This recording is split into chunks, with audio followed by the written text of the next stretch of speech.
avoir une famille. Ça tombe bien.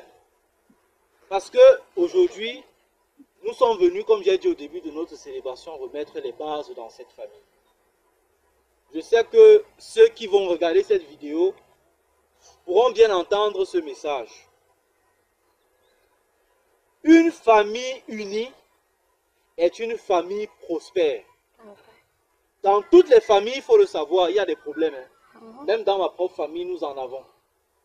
Mais lorsque nous laissons les problèmes prendre le dessus sur les liens de sang, sur l'amour qu'on devrait porter dans une famille, nous laissons comme ça le diable s'infiltrer progressivement. Et lorsqu'il a pris place dans la famille, c'est la division. Chacun prend son camp. N'importe qui dit je ne viens plus.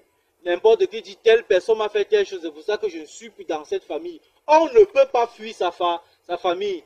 On est dans une famille et on est enterré dans une famille. Ce n'est pas possible. Et donc on ne gagnerait rien à se couper de la famille. Je pense que ce qui est important dans une famille, c'est que chacun essaie de taire son orgueil et de laisser place à l'humilité. Il y a des personnes qui sont tellement orgueilleuses que lorsque vous leur dites tu as mal fait, la personne est tellement aveugle qu'il ne voit pas ce qu'il a fait de mal et n'accepte pas son tort. Il y a aussi d'autres personnes, lorsqu'ils ont fait ce qui est mal et que lorsqu'ils ont été offensés et qu'on vient leur demander pardon, ils refusent aussi de pardonner. Avec cette façon de faire, aucune famille ne peut s'en sortir. J'ai dit tout à l'heure qu'une famille unie est une famille prospère. Ça veut dire que lorsqu'on est unis, la famille grandit. Tout le monde est toujours content de se retrouver avec tous les autres membres de la famille. Lorsqu'on est divisé, la famille disparaît. Et je vais vous expliquer comment ça arrive. Si dans une famille comme celle-ci, chacun dit, à l'occasion d'une réunion familiale qu'on a organisée, je ne viens pas, à cause de tel ou à cause de ci ou de cela, on va abandonner la case familiale, on va abandonner même le terrain du village, et tous ceux qui vont passer et qui sont les voisins vont dire, bon, ici il y avait une famille là qui vivait autrefois, bon, on ne sait même plus où ils sont. Et c'est comme ça que votre mémoire se perd. Jusqu'au jour peut-être cela ressuscite. Et même si ça ressuscite, on va toujours se rendre compte que ça ne repose que sur une ou deux personnes qui cherchent la paix dans la famille.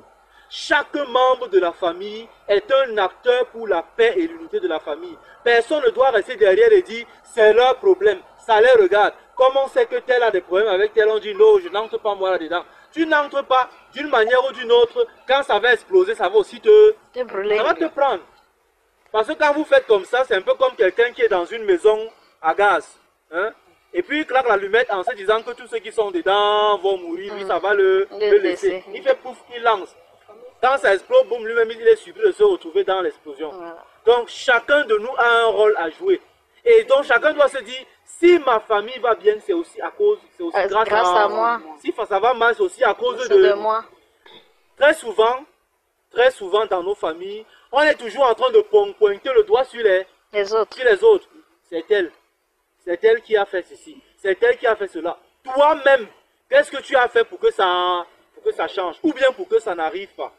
Voilà pourquoi il dit que chacun de nous doit être responsable. Et je demande à chaque membre de la famille de prendre cela très au sérieux. On peut avoir des problèmes entre nous les frères, mais à un moment donné, pensons aussi aux enfants qui sont derrière. Pensons aux enfants qui sont derrière. Nous, on peut se chamailler parce qu'on se connaît. Je sais que mon frère est à Douala, ma petite soeur est à Yaoundé, mon frère est en Europe, ou ici, ou là. On sait au moins là où nous sommes. Mais quand on est divisé, les enfants savent où sont nos parents, ou bien nos oncles, ou bien nos tantes. Non. Est-ce qu'ils connaissent qui sont leurs neveux ou leurs nièces? Non. Est-ce qu'ils connaissent qui sont leurs cousins? Non. Et ce n'est pas bien. Parce que la conséquence, c'est que demain, on peut se retrouver dans une situation d'inceste. Ça veut dire quoi un inceste? Un enfant qui rencontre sa cousine, tombe amoureuse d'elle, et puis vient vous présenter comme étant sa femme.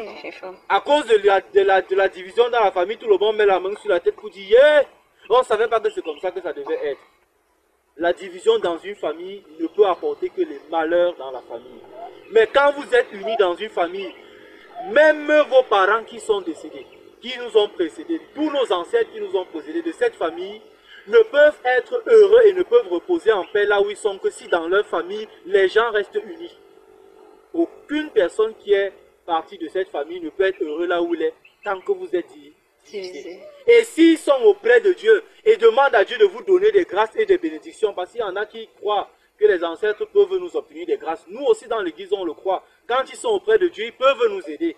Mais s'ils veulent nous aider et que nous sommes toujours en train de nous bagarrer, nous créons comme ça des murs. On lève un mur. Et tout ce qu'ils ont à nous donner vient frapper sur le mur et ça fait comment? Ça rentre. Détruisons les murs de la haine. Détruisons les murs de la colère. Détruisons les murs de... entre un homme et une femme.